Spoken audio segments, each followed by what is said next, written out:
It was a day that began like any other. The morning sun cast golden streaks across the sky, birds chirped their familiar songs, and the routine hum of everyday life played out like a well-rehearsed symphony. Nothing seemed out of place. Nothing felt unusual. My son, Ethan, was his usual curious self.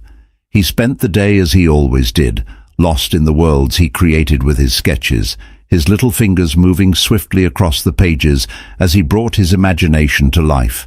His toy cars lined the floor like a miniature city, each one placed meticulously as if setting a scene for an untold story.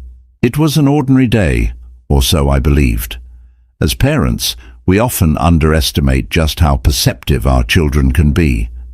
They see more than we give them credit for, picking up on the smallest shifts, sensing the cracks in the walls we so carefully try to fortify. Looking back, I should have noticed the first clue. Ethan, always so full of energy, had grown unusually quiet that evening. I had assumed he was simply tired from a long day of play. I reassured myself that it was nothing out of the ordinary, that maybe he was just deep in thought. The truth, however, had already begun unraveling beneath the surface. I just wasn't ready to see it yet. It wasn't until later that night, when Ethan finally spoke, that I realized just how wrong I had been. Ethan sat at the edge of the couch, his small hands gripping the fabric of his shorts so tightly, his knuckles turned white. His face was pale, his lips quivering ever so slightly as he struggled to form the words. "Mom," he finally whispered, his voice carrying a weight far too heavy for a child his age. "I saw something I wasn't supposed to." My heart stopped. The words were spoken so softly, yet they thundered in my ears. I turned to him, trying to keep my expression calm, though every nerve in my body was suddenly on edge. "Where were you, sweetheart?" I asked gently. "What did you see?"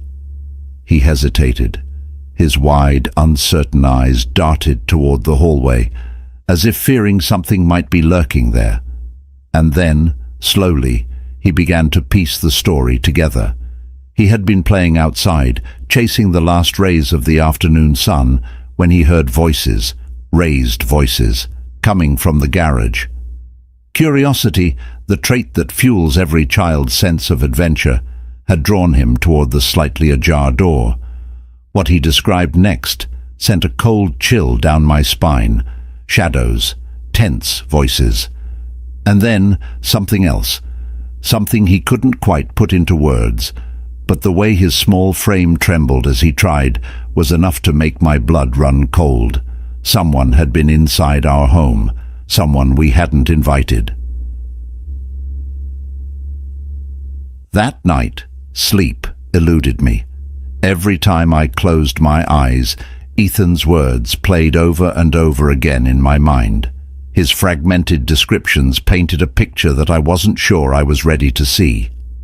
My husband, Mark, sat in silence across the room, his fingers gripping his phone, though he wasn't scrolling or typing, just staring at the screen as though lost in a sea of thoughts.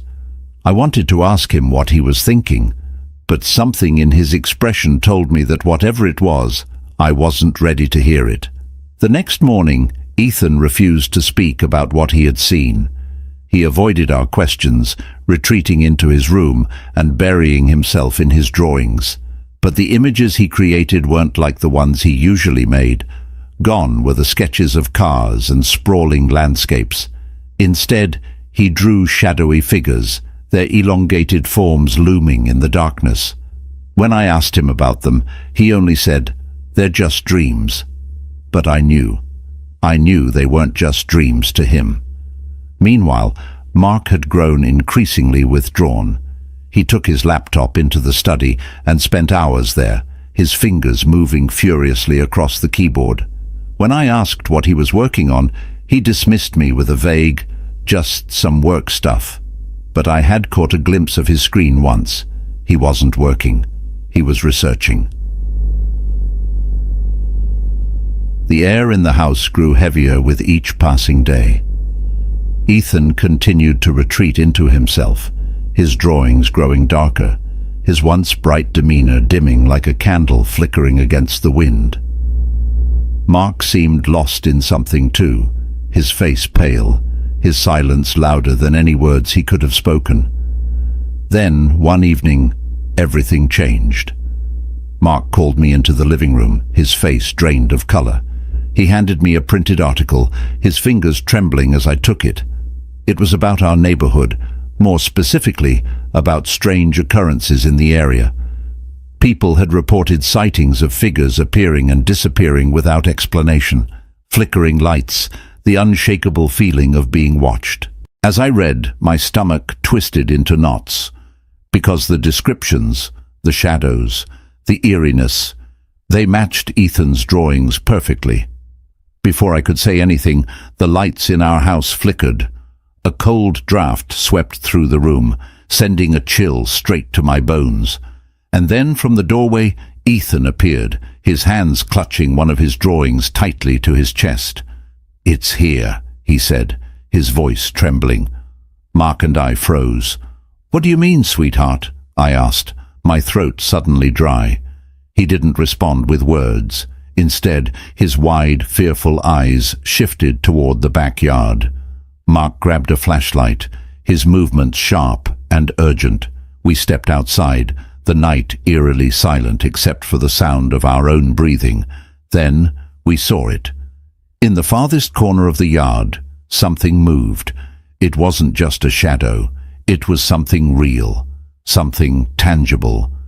Mark's flashlight flickered as he aimed it toward the figure, but the light seemed to resist touching it, as though it was being swallowed by the darkness itself. Ethan's small voice broke through the thick silence. "It doesn't like the light." My pulse pounded in my ears. "How do you know that?" Mark asked, his voice strained. "Because," Ethan whispered, clutching my hand, "it talks to me."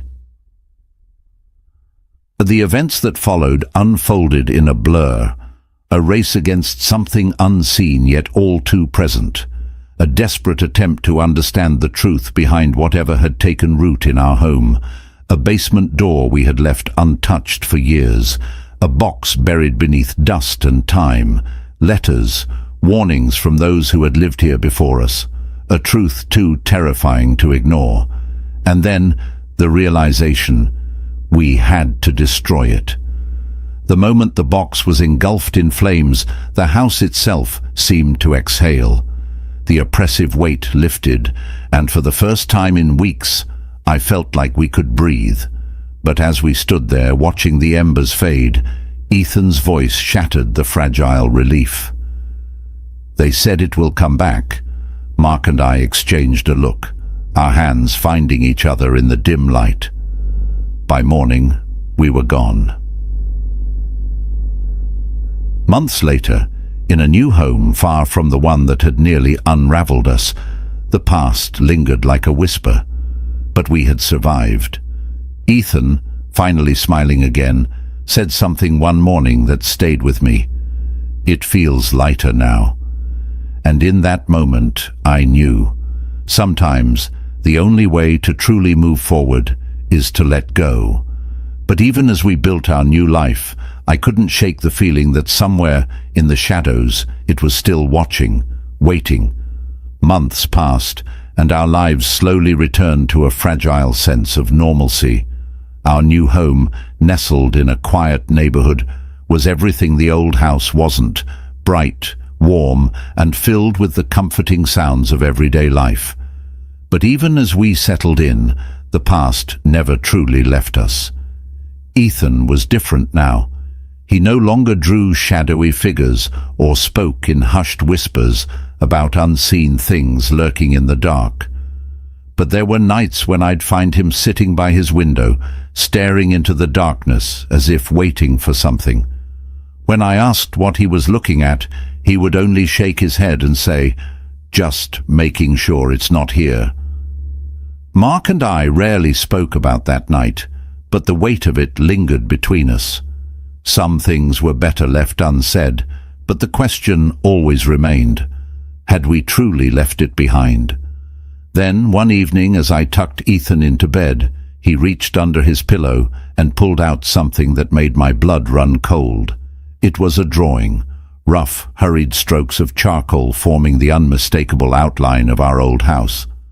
But in the window, standing in the dim glow of an unseen light, was a figure, a dark, familiar figure. "It came back," Ethan whispered, clutching the paper tightly. "But it's not here for us." His words sent a chill through me, and though I wanted to ask what he meant, I wasn't sure I was ready for the answer. That night, as I lay awake, I felt the familiar sensation of being watched, not from inside the house, but from somewhere beyond, lurking just at the edges of the night. And in that moment I knew some doors, once opened, are never truly closed.